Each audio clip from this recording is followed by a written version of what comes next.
Milo apareció una mañana en la entrada de una escuela. Era un cachorro pequeño, con las patas llenas de barro y la mirada perdida. Los niños lo vieron y corrieron a acariciarlo, pero el conserje lo echó, temiendo que fuera peligroso. Sin embargo, una maestra notó su fragilidad y decidió actuar. Llamó a un refugio y mientras esperaban, lo alimentó con pan y agua. Milo, agradecido, movía su cola sin parar. En el refugio, recibió vacunas, alimento y una camita propia. Durante semanas, la maestra lo visitaba cada tarde hasta que comprendió que ya no podía dejarlo ir. Lo adoptó y lo llevó a su hogar. Hoy Milo corre feliz por el patio de su nueva casa.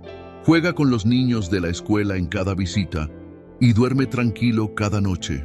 Su historia muestra que a veces los ángeles aparecen disfrazados de maestros.